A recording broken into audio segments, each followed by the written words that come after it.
तो आज का हमारा फाइनेंशियल कंसेप्ट है भाई डेरिवेटिव। ये डेरिवेटिव होता क्या है? स्टॉक मार्केट में काफ़ी इंपॉर्टेंट चीज़ है, एक काफ़ी अच्छा कंसेप्ट है भाई डेरिवेटिव। लेकिन ये क्यों बनाया गया है, कैसे इसका ओरिजिन हुआ है, आइए समझते हैं पूरे डेरिवेटिव को एक बिल्कुल आसान भाषा में। देखिए होता क्या है डेरिवेटिव।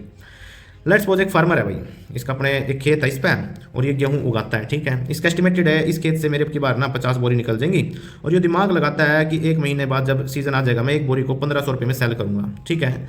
लेकिन कहीं ना कहीं इसके माइंड में एक डर है, और वो डर ये है अगर ये 1500 रुपये की ना बिकी तो भाई, अगर डिमांड मतलब कंपटीशन बहुत है ना, अगर 1200 रुपये की बिकी तो यार ये एक डर है इसका 1200 रुपये में बिकने का।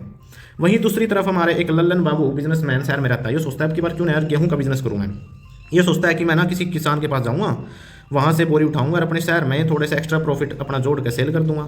लेकिन अभी सोचता है भैया कि लेट्स सपोज अगर मैं किसान पे से 1500 रुपये की बोरी उठाऊं, ठीक है, और यहाँ पे 1800 रुपये में 2000 रुपये में बेच दूँ तो अपना प्रॉफिट कमा सकता हूँ।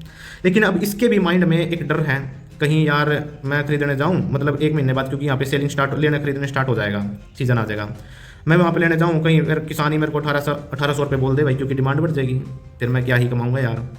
तो इसके माइंड में डर है कहीं यार उस टाइम पे 1800 2000 रुपये ना चले जावे, और फिर मैं अपना प्रॉफिट ऐड करके 2500 रुपये में थोड़ी बेच सकूंगा इसने, क्योंकि और जगह मिल रहा होगा कहाँ 2000 रुपये का। तो अब ये दिमाग करता है यार क्या करूँ क्या करूँ। तो ये पढ़ा लिखा भाई बिजनेसमैन ये जाता है फार्मर के पास भाई, एक इसी फार्मर के पास ये बैठ गए भाई दोनों।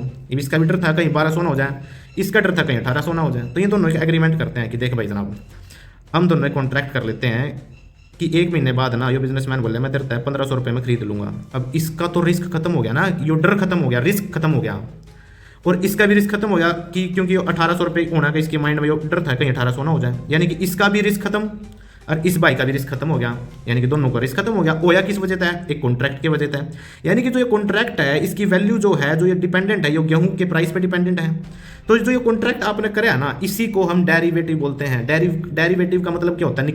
निकलना, यानी कि ये जो एग्रीमेंट है ये निकले है, ये डिपेंडेंट है इस गेहूं के प्राइस पे, ठीक है, बिल्कुल ठीक है भाई।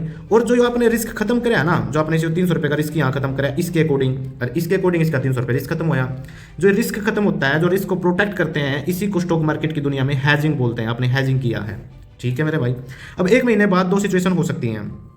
लेट्स सपोज पहला, एक महीने बाद अगर 1800 रुपये प्राइस हो गया, 1800 रुपये प्राइस हो गया, इस बिजनेसमैन को फायदा हो जाएगा क्योंकि इसको 1500 रुपये मिलेगी, लेकिन ये 300 रुपये के प्रॉफिट तक मिस हो जाएगा बेचारा।